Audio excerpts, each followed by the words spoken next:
Bismillahirrahmanirrahim. Assalamualaikum warahmatullahi wabarakatuh.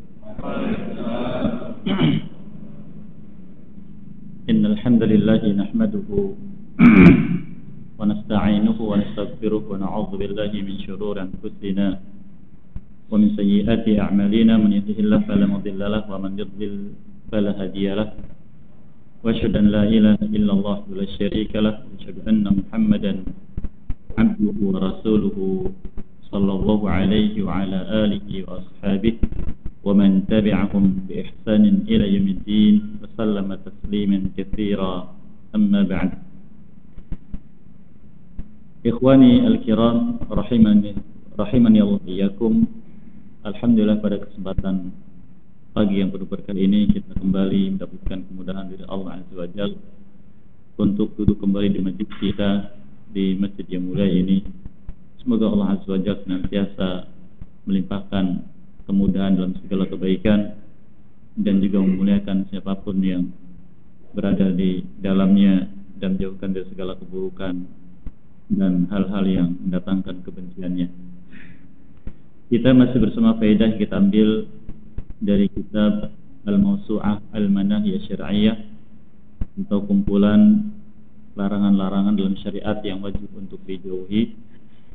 Masih dalam pembahasan larangan-larangan yang terkait dengan ilmu dari Kitabul Ilmi, memasuki bab yang ke-43, yaitu babun nahyi anit takassub fil Quran.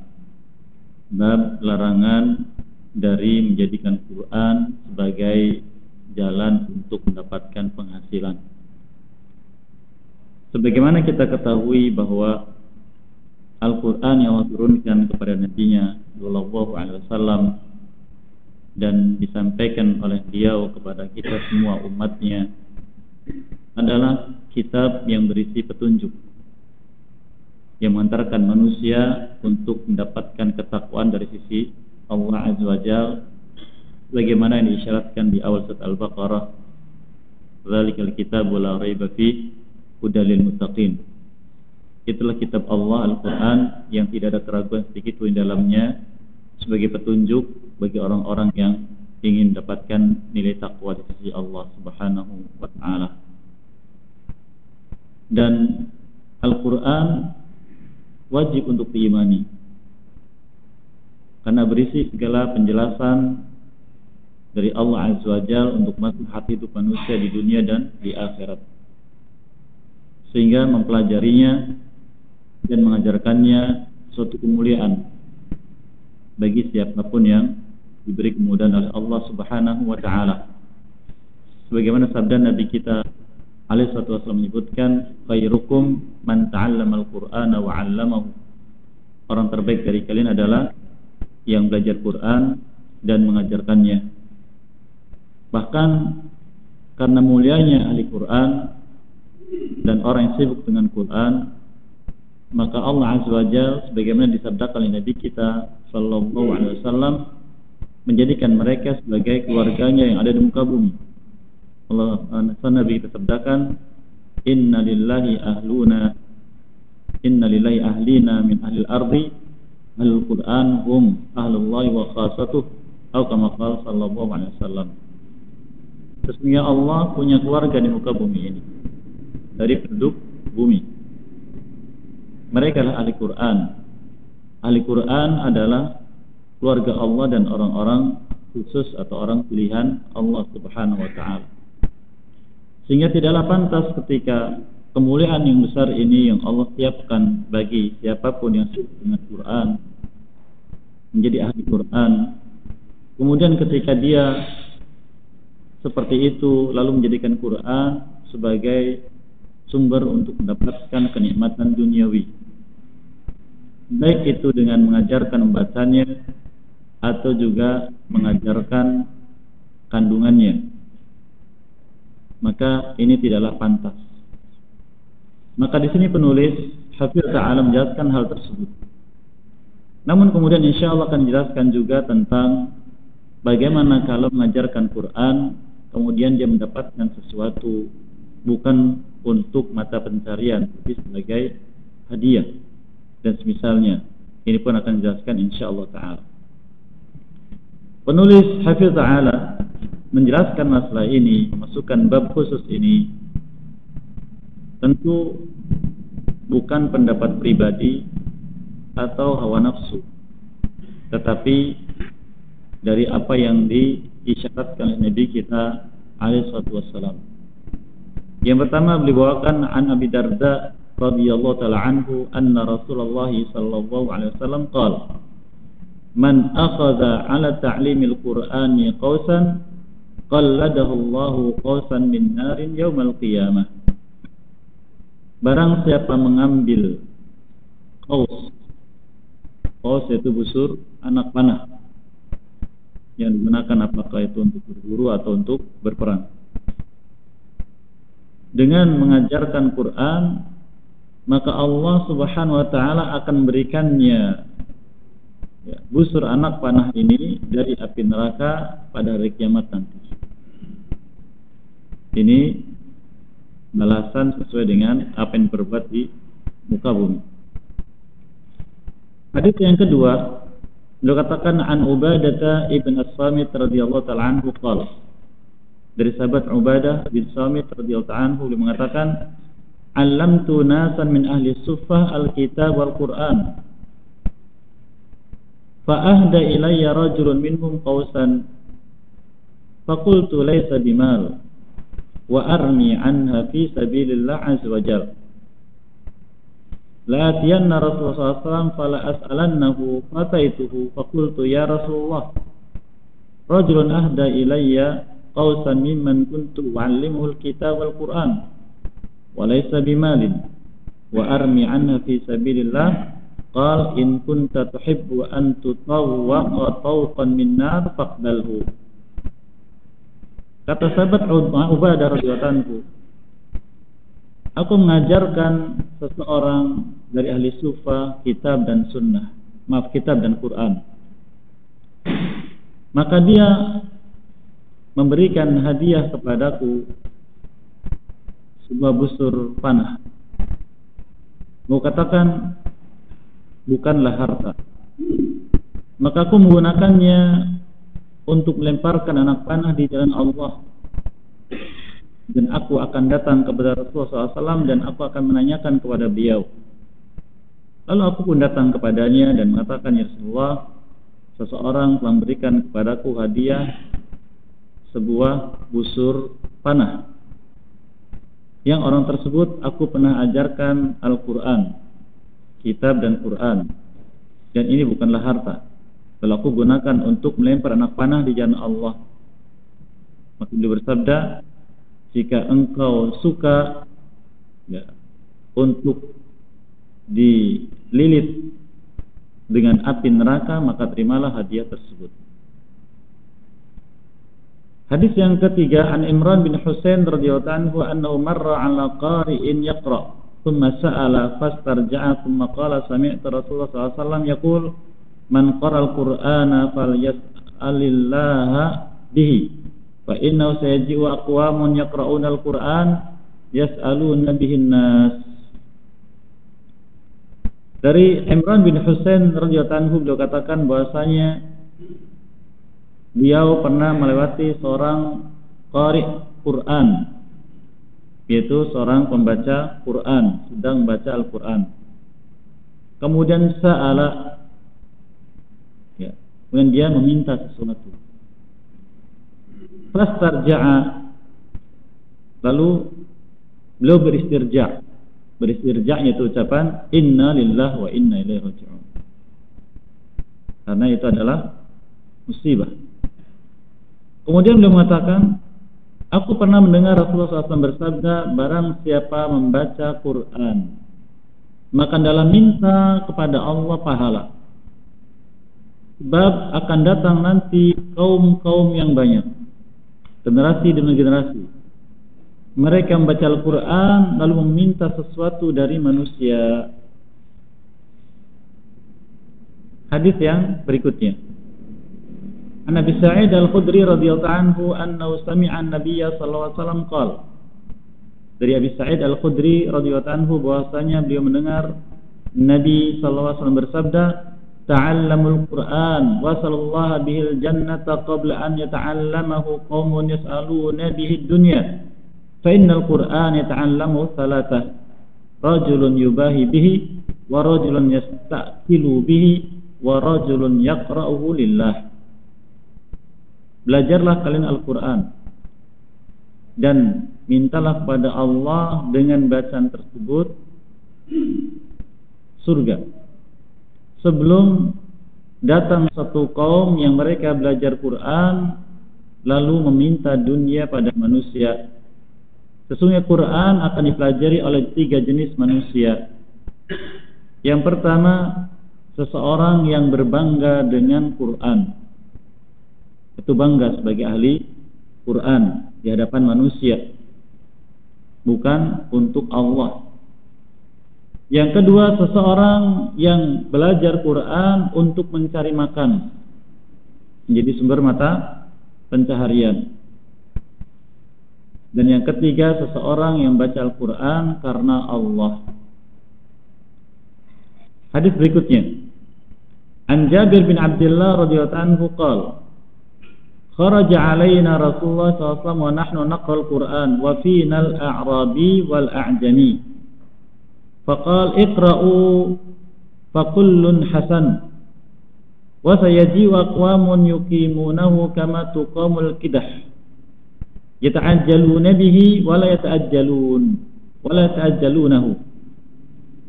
Kata beliau, suatu hari Rasulullah SAW keluar dari rumahnya menemui kami, dan saat itu kami di masjid sedang membaca Quran, dan kami berkumpul, ada A'rabi suku Arab dan ada A'jami suku selain Arab, seperti Salman Al-Farsi, Suhaib Ar-Rumi, kemudian Bilal dan yang lainnya radhiyallahu anhu ajma'in selain suku Arab.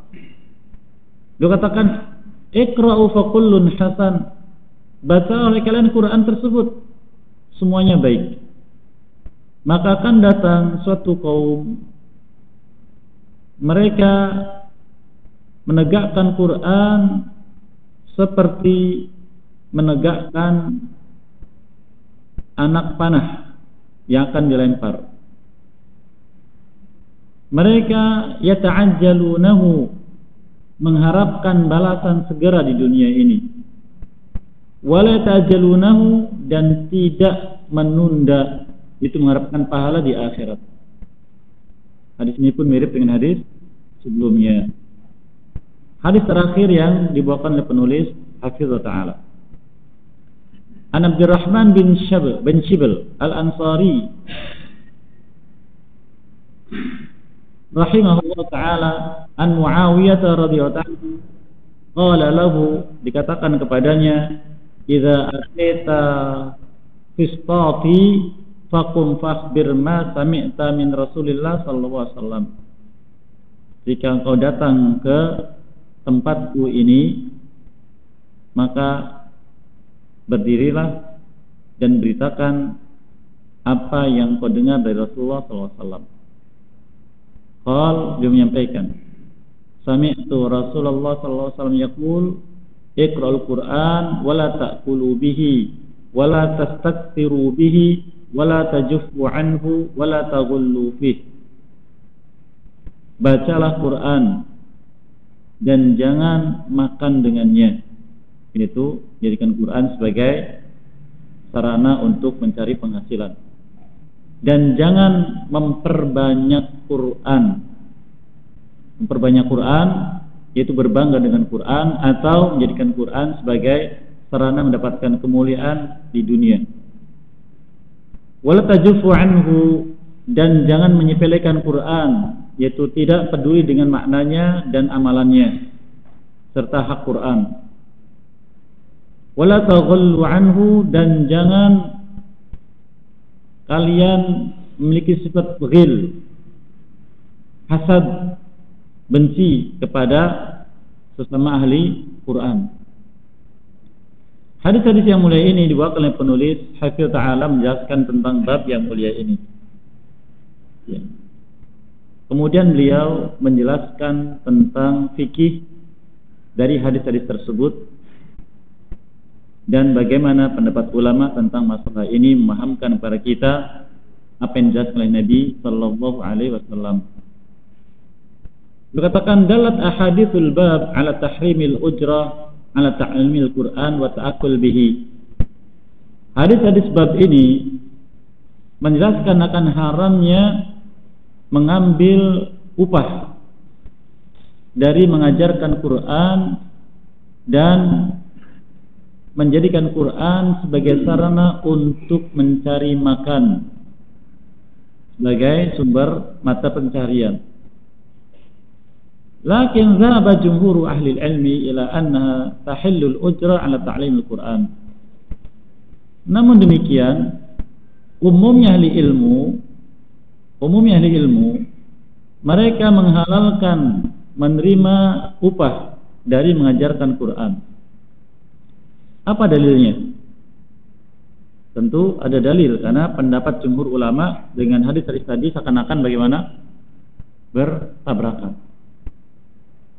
Dan yang namanya ulama tidak berpendapat melainkan dengan dalil. Dan mereka ketika mendapatkan dua dalil seakan-akan berbenturan, maka mereka meluruskan. Ihtajjal jumhur ala ibahati dzalik. Umumnya ulama berpendapat akan bolehnya mengambil upah dari mengajarkan Quran. Di sini harus dibedakan antara takassub, ta'akkul dengan akhdul ujrah. Menjadikan mengajarkan Quran atau membacakan Quran sebagai sarana untuk mendapatkan penghasilan dengan mengajarkan tanpa itu, tapi kemudian mendapatkan ujrah, yaitu mendapatkan hadiah atau mendapatkan sesuatu.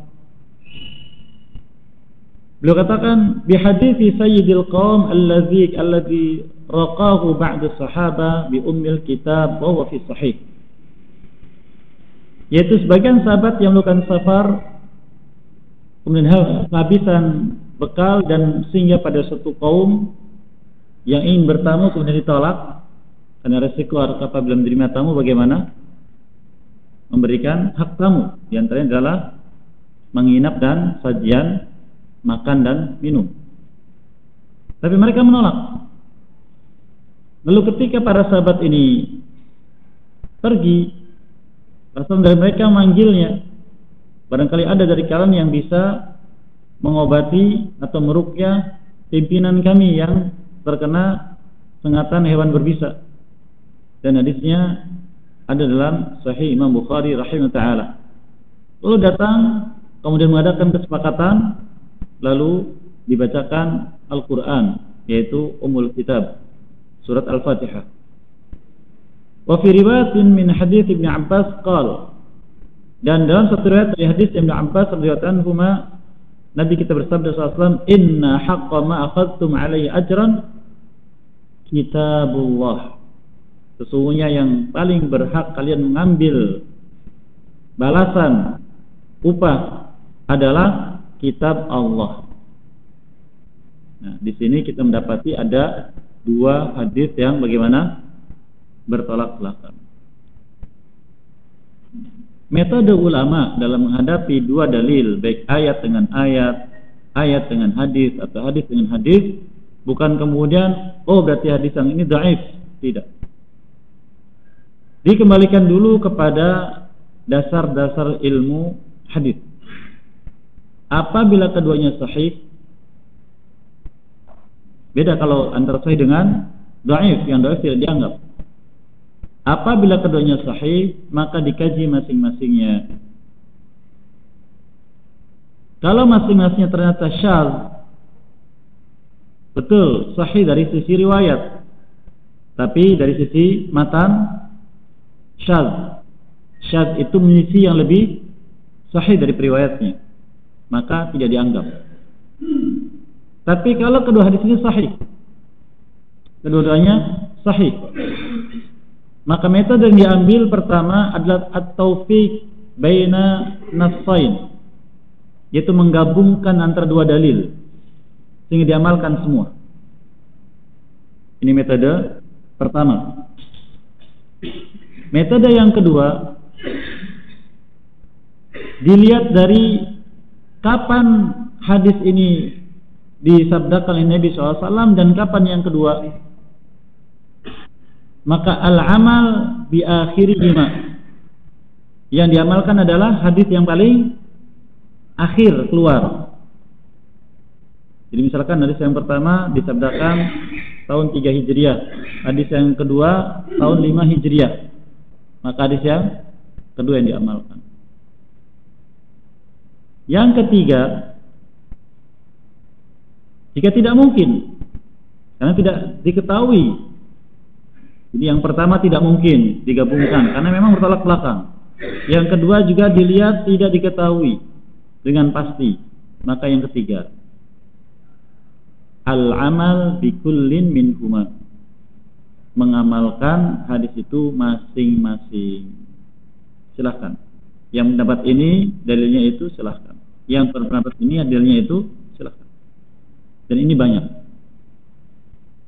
Contohnya dalam masalah wudu. Kita pernah mendapati barangkali pendapat ulama tentang bahwa menyentuh kemaluan itu adalah membatalkan wudu, ya kan? Pendapat lain mengatakan tidak batal wudu. Ini ada dalil sahih, ini ada dalil sahih. Tidak bisa digabungkan. Dan tidak diketahui mana lebih dulu. Maka ulama menggabungkan. Bahkan dalam mazhab Imam Syafi'i sendiri rahimahullah taala terdapat banyak perbedaan pendapat di antara mereka sendiri. Kalau menyentuhnya dengan ini batal wudu, mengapa timbul rasa ada syahwat? Kalau dengan ini tidak. Ini yang pertama. Yang kedua, kalau menyentuhnya sengaja batal wudu, kalau tidak sengaja tidak batal wudu. Kalau menyentuhnya langsung batal wudu, kalau ada penghalang tidak batal wudu. Nah, banyak. Ini gambaran metode menggabungkan dua hadis yang redaksinya seakan-akan bertolak belakang. Tidak seperti metodenya Mu'tazilah. Ya. Mana yang dianggap yang paling sahih itu dipegang, yang dianggap dhaif itu dibuang dengan nuzon, dengan prasangka.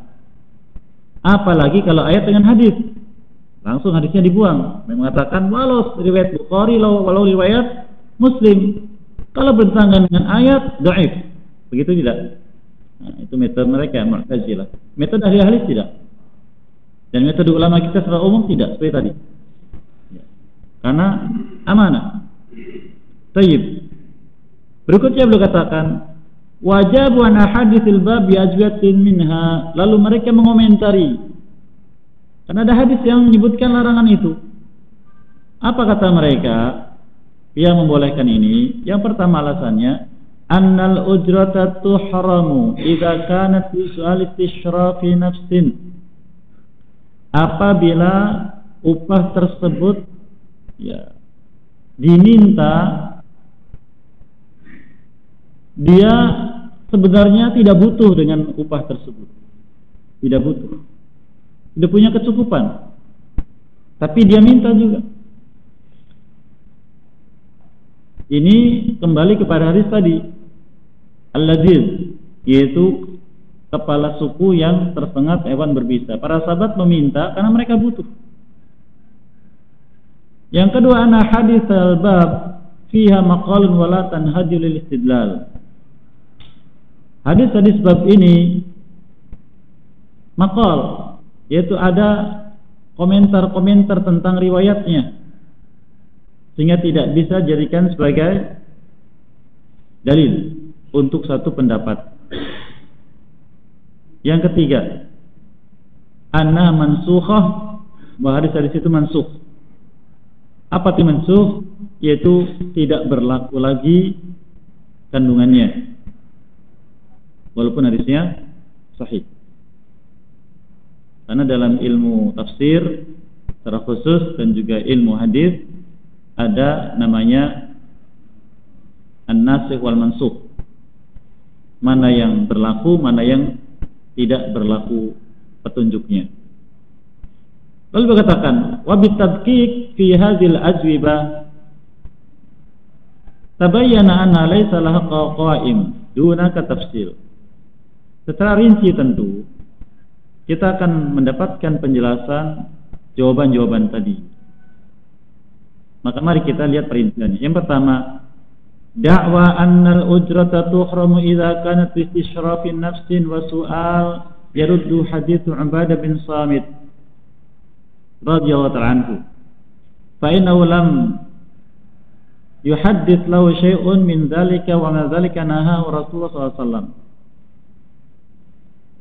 Anggapan bahwa menerima ujrah, upah dalam mengajarkan Quran diharamkan apabila itu adalah untuk istisrafu nafsin, yaitu karena diri tidak butuh dengan itu, dan karena meminta, dibantah dengan hadisnya Ubadah bin As-Samit.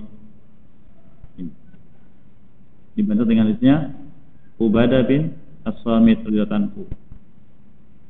Karena di dalamnya tidak disebutkan tentang sesuatu dari hal tersebut, tetapi Nabi SAW tetap melarangnya. Yang kedua, da'wa anna hadits al-bab fiha maqal laisa ala itlaqihi. Bantahan tadi bahwa hadis ini ada komentar dari para ulama tentang kesulihannya, maka ini tidak mutlak. Kata beliau, fa fiha sahih wal hasan li dzatihi wad dha'if alladhi yataqawwa bin dimamihi ila ba'd wa yanhadu lil istima' wal istidlal. Ternyata hadis-hadis yang disebutkan tadi ada yang sahih, ada yang hasan li dzatihi. Hasan li dzatihi yaitu hadis ini asalnya hasan. Hasan maknanya boleh dijadikan sebagai dalil. Hadis yang ketiga dhaif. Hadisnya asalnya dhaif, tapi dengan dikumpulkan naik derajatnya menjadi hasan. Ini tidak bisa mengetahui ini kecuali mereka yang memang berkecimpung di dunia ilmu hadis, dan tidak sembarang orang alim mampu untuk itu.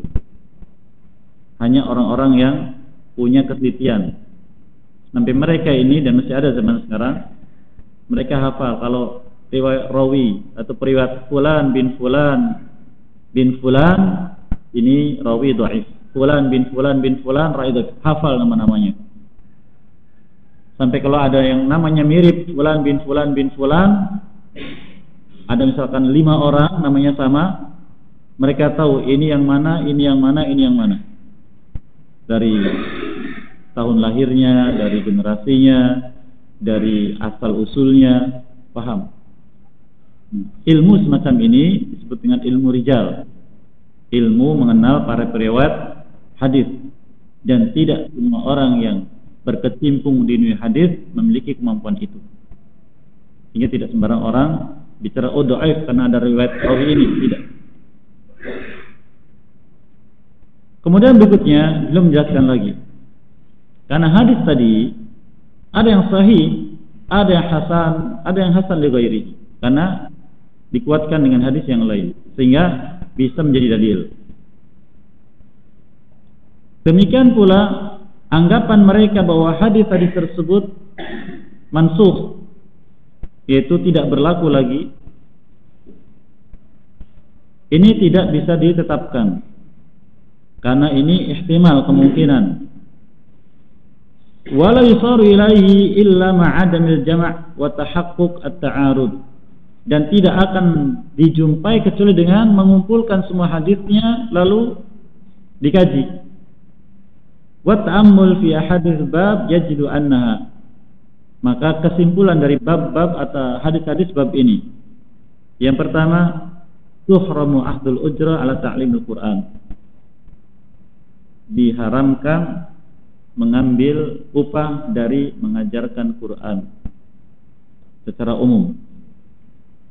Yang kedua, tuhramu ta'akkul wa takassub bil Quran, dan diharamkan untuk menjadikan Quran sebagai sumber mata pencaharian. Jadi kalau kita bikin rumah Quran, rumah tahfidz Quran, maka tidak jadikan sebagai sumber untuk mata pencaharian atau mengajarkan Quran. Oleh karena alhamdulillah asatidzah kita yang mendirikan rumah-rumah Quran, mereka justru menjadikan itu sebagai sumber ta'awun, yaitu untuk tolong-menolong dalam cetak narasi Qurani. Mereka memiliki bekal Quran dan ilmu-ilmu terkait dengan syariat seperti itu. Namun kita masih belum punya respon untuk membantu mereka. Yang saya jumpai di beberapa rumah Quran atau juga pondok tahfidz Quran, setiap bulan mereka sibuk mencari orang-orang yang mau membantu mereka untuk makannya santri yang belajar di rumah Quran atau juga untuk honor guru-guru mereka. Ustadz katanya mengajarkan Quran tidak boleh mengambil upah. Tentang masalah ini tidak disebutkan oleh penulis Hafidz Ta'ala. Apa itu? Pendapat ulama dan alasan ulama, mereka membolehkan mengambil upah dari mengajar Quran. Ini pun diambil dari hadis yang dibawakan tadi. Alasan mereka yang membolehkan yaitu hadis Ibnu Abbas, "Inna haqqa ma akhadtum alai ajran kitabullah." So yang paling berhak kalian mengambil upah adalah dari kitab Allah, yaitu yang pertama, alasan mereka dibolehkan menerima upah dari mengajarkan Quran bila waktunya habis untuk mengajarkan Quran sehingga dia tidak bisa mencari nafkah untuk keluarganya, yang merupakan kewajiban dia. Yang pertama. Yang kedua, apabila mengajarkan Quran ini bukan sifatnya fardu. Apa maknanya fardu? Artinya dia ada di satu daerah tersebut semuanya tidak paham Quran. Semua tidak paham Quran, kecuali dia saja yang mau mengajarkan. Dan tidak ada yang mengajarkan. Maka dia tidak boleh mengambil upah karena fardu. Tapi kalau ada orang lain yang mengajarkan dan dia diminta mengajarkan sehingga waktunya tersita untuk itu dari kesibukannya mencari nafkah, maka itu butuh. Nah, ini hadis sebagian sahabat yang safar tadi. Kemudian yang ketiga, alasan mereka membolehkan mengambil ujrah apabila bukan sebagai takassub, sumber mata pencaharian. Dia punya usaha, dia punya kegiatan untuk nafkahnya, sehingga mengajarkan Quran dapat tidak masalah, dan tidak berharap dari itu. Walaupun ini kemudian dibantah oleh penulis Hafidz Ta'ala dengan hadisnya, hadis Ubadah bin Samit radhiyallahu taala anhu. Sehingga mengapa terjadi perbedaan pendapat di antara ulama, dan di antara yang bolehkan adalah Al-Imam Ibnu Katsir yang saya ingat rahimahullah taala dan yang lainnya. Lalu dikatakan wa ana hadits al-ibahah tadullu ala jawazi akhdhil ujra ala ruqa wa bidzalika yatabayyu anna al-mas'alatain mukhtalifatan wa tabqa masul bab dhahirah wa hiya an-nahyu an akhdhil ujra ala ta'limil Qur'an wa takassub wallahu a'lam bissawab. Dari hadis-hadis bab tadi kita mendapatkan faedah bahwa bolehnya mengambil ujrah itu apabila untuk ruqyah atau semisalnya, dan ini sudah saya sebutkan tadi secara singkat.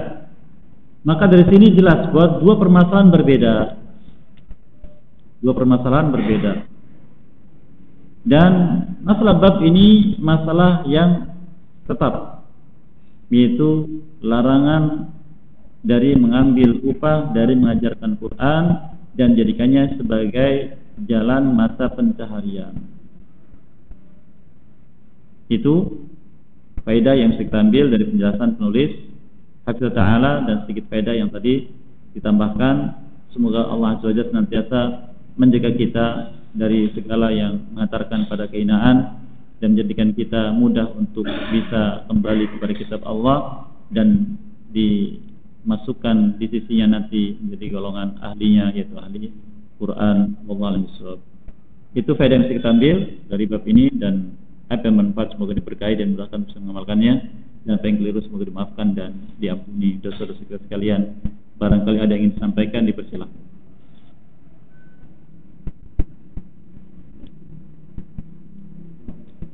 Silakan, Pak.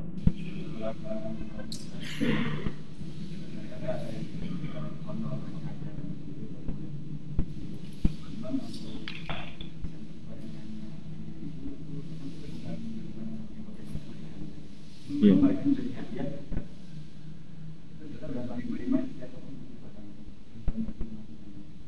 Ya, tadi seperti yang dijelaskan bahwa ulama beda pendapat tentang seseorang yang menerima upah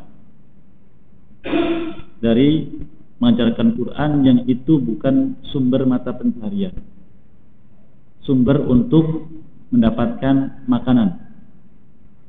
Ini yang ulama beda pendapat antara yang membolehkan dengan yang tidak membolehkan. Seperti itu. Wallahu.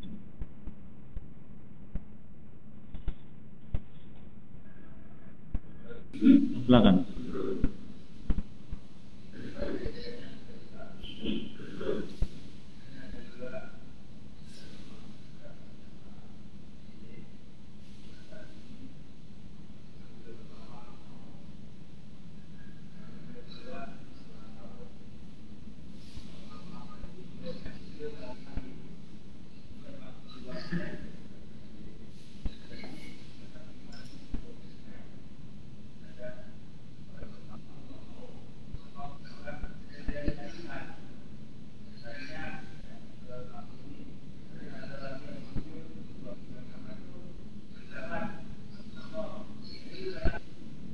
Iya.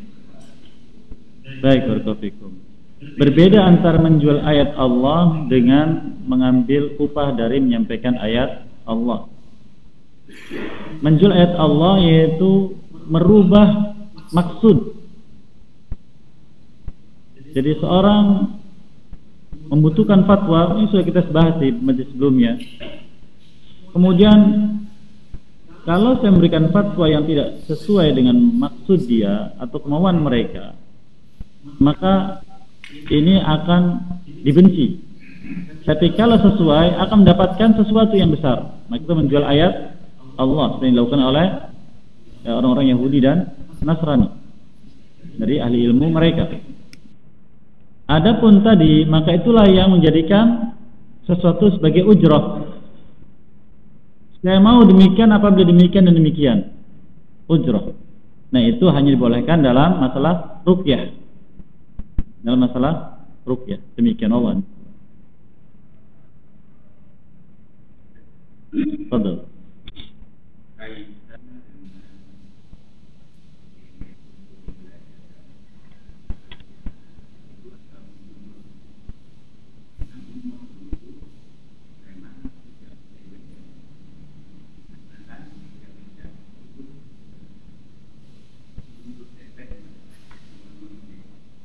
Baik, barakallahu. Yang pertama tentang hasil karya. Ini dikembalikan kepada penulisnya. Kalau hasil karya. Dan apabila memang mereka memberikan syarat, maka syarat itu harus dipenuhi. Seperti yang disebutkan dalam hadis Nabi SAW, al-muslimuna ala syurutihim, muslimin dalam bermuamalah sesuai dengan syarat yang disepakati. Sehingga dalam buku-buku yang dicetak itu ada hak, ada pada penerbit karena sudah dijual pada penerbit, hak pada penulis, maka izin kepada penulis, sehingga kita tidak boleh menggunakannya tanpa izin, maka dilihat haknya ada pada siapa. Ini yang pertama. Yang kedua, secara pribadi, apabila seorang kemudian menghasilkan karya dari ilmu, kemudian membatasi diri untuk penghasilan, maka ini dikhawatirkan masuk ke dalamnya dan masuk dalam kategori kebakhilan. Karena ini manfaat. Nabi kita SAW menyebutkan, khairukum anfa'ukum linnas, orang terbaik dari kalian adalah yang bisa memberikan manfaat pada manusia. Ya. Sekarang kita ambil contoh, banyak kitab-kitab kita kaji seperti kitab kita ini dan yang lainnya. Kita kaji.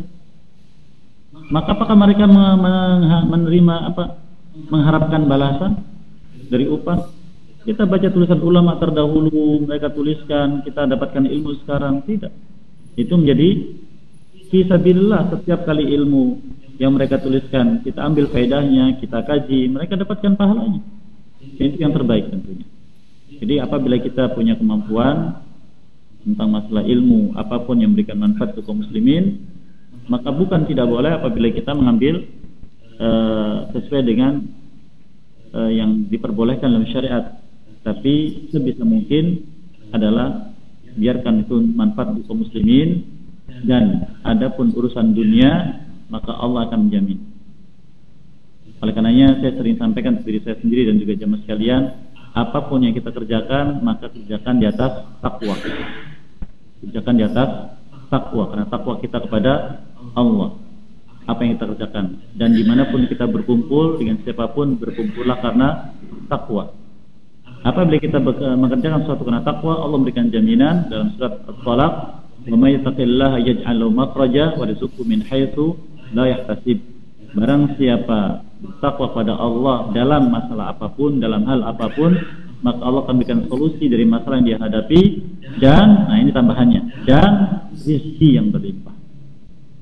Berkumpul dengan siapapun karena takwa.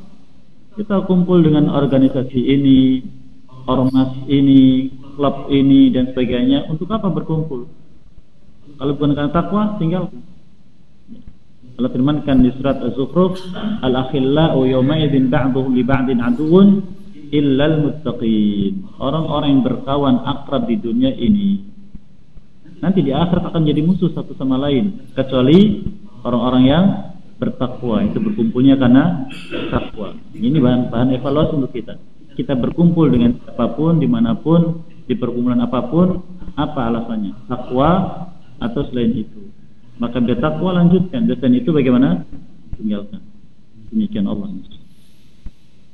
Silakan.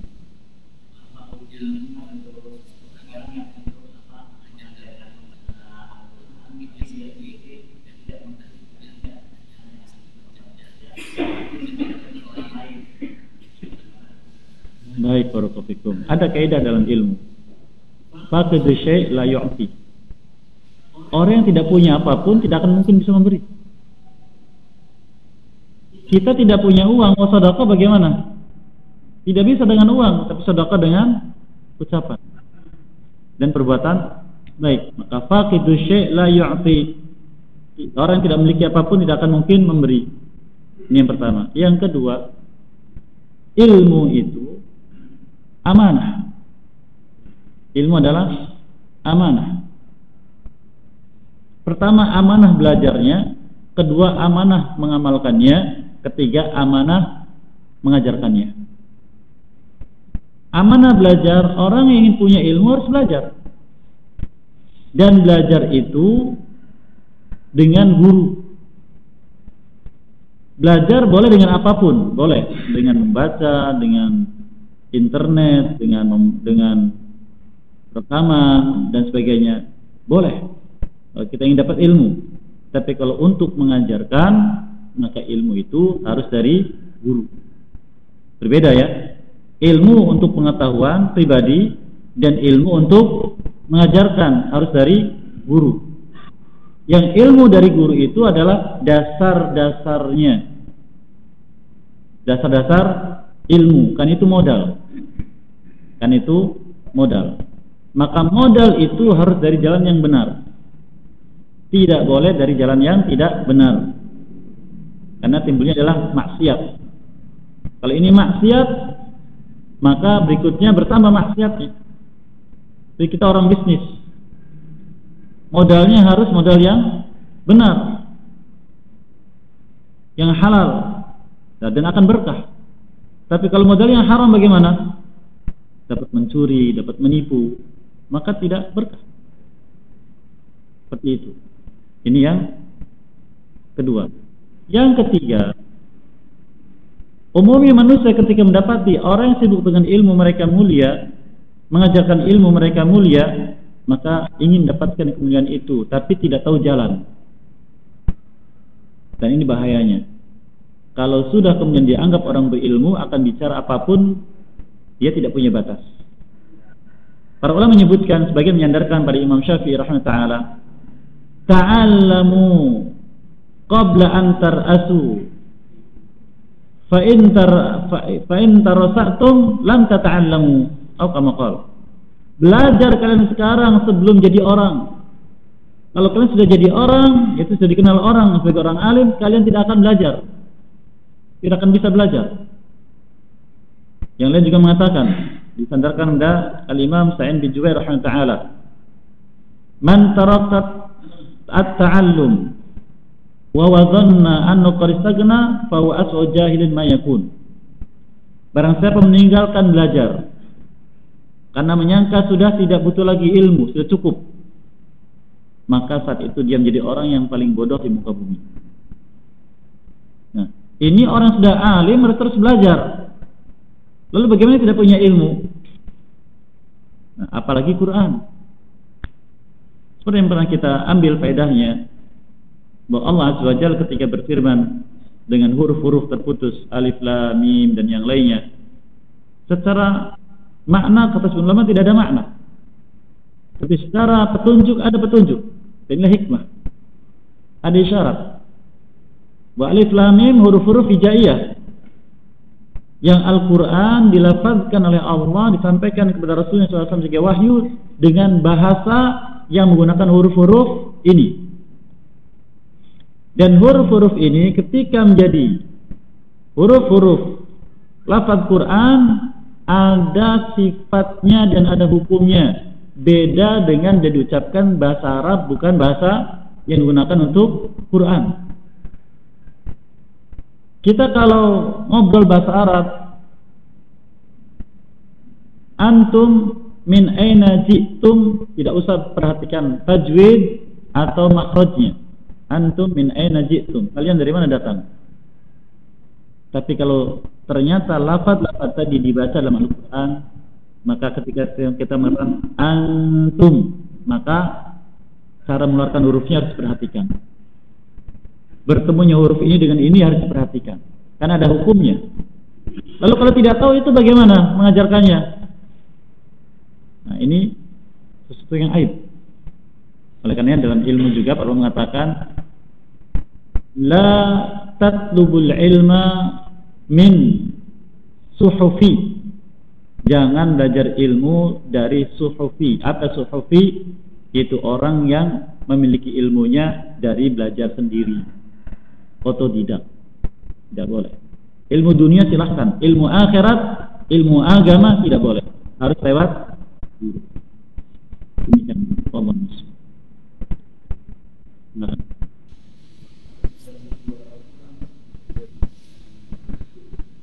tentang masalah ini ulama membedakan antara mengajarkan dengan menjual mushafnya, dibedakan. Karena dia menjual itu bukan isinya, tapi menjual ganti dari cetakannya itu, kertasnya, tintanya, pekerjanya, kemudian biaya-biaya terkait, maka di situ. Silakan.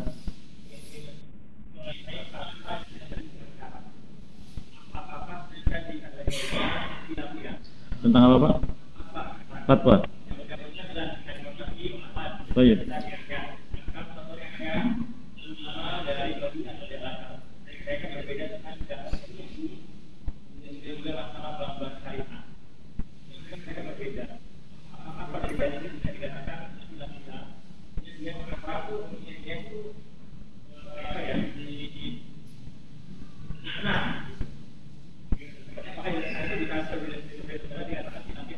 Baik, barakallahu fikum. Tentang fatwa harus paham. Fatwa ini yang disampaikan oleh orang alim dilihat pertama zamannya. Fatwa zaman dulu dengan fatwa sekarang berbeda. Beda zaman. Yang kedua, tempatnya. Saudi Arabia dengan Indonesia berbeda. Maka di sana dulu ada fatwa perempuan tidak boleh membawa mobil, mengendarai mobil. Indonesia boleh. Lu kok beda? Beda tempat, beda kultur. Yang ketiga, beda situasi kasus. Contoh, pemuda datang pengantin baru. Ustadz, boleh nggak saya mencium istri saya? Tidak boleh. Datang lagi orang yang sudah menjelang pensiun. Ustadz, kalau saya bagaimana? Boleh. Kok beda? Gimana bedanya? Beda orang, beda pelaku. Pemuda pengantin baru kalau mencium istri lu bagaimana? Bagaimana? Pengalaman pengantin baru. Tidak cukup mencium, ya enggak? Akan berlanjut. Itu dikhawatirkan akan terjadi pergaulan suami istri di siang Ramadan. Maka keburukan bagi dia. Orang yang sudah lama menikah bagaimana mencium? Tidak bangkit syahwat sama sekali. Karena ciumnya cium sayang. Ya, tidak berpengaruh. Nah, begitu. Itu contoh. Sehingga dilihat. Ini yang pertama. Yang kedua, tentang zakat profesi, yang saya tahu ulama-ulama yang tegak di atas dasar-dasar syar'i tentang masalah zakat tidak berbeda pendapat. Karena masalah-masalah hukum yang pasti, khususnya masalah rukun-rukun Islam yang syarat-syaratnya jelas, rukun-rukunnya jelas, itu tidak berubah dari masa ke masa. Kalau kita ditanya, tapi kan sekarang profesi manusia beraneka ragam. Baik, ada profesi dokter, ada pemimpin, presiden, ya kan? Ada apa lagi? Komandan atau ada jenderal dan sebagainya. Apakah profesi ini baru ada sekarang? Ratusan tahun yang lalu sudah ada. Fatwa itu munculnya oleh seorang alim di Mesir. Lo diikuti. Padahal profesi sudah ada sebelum dia lahir. Oleh karena para ulama menjelaskan tidak ada zakat. Karena masalah zakat sebetulnya sudah baku. Adapun ijtihad, sehingga ulama beda pendapat ini dalam masalah-masalah tari. Masalah tari itu masalah yang muncul, yang secara kaidah ilmu tidak ada. Dalam dasar ilmu tidak disebutkan. Maka ini seandainya itu memang ada, maka ulama kita dahulu tidak akan diam. Karena kasusnya masih sama dengan yang terdahulu. Ini contoh. Sehingga itu ada hanya di negeri Mesir dan negeri-negeri yang secara ilmu berkiblat pada Mesir. Termasuk negeri kita, kiblat ilmunya kemana? Masih ke Mesir. Ya, begitu. Allah SWT. Cukup, ikhwah. Demikian, mohon maaf atas kesalahan kekurangan. Mohon maaf semua dan apa yang baik semua diberkahi dan mudahkan untuk bisa mengamalkannya, dan Allah SWT senantiasa menjauhkan kita dari hal-hal yang menghantarkan pada keburukan di dunia dan akhirat. Wallahu a'lam bishawab. Muhammadin wa ala alihi wa sahbihi ajma'in. Da'wana alhamdulillahi alamin. Assalamualaikum warahmatullahi wabarakatuh.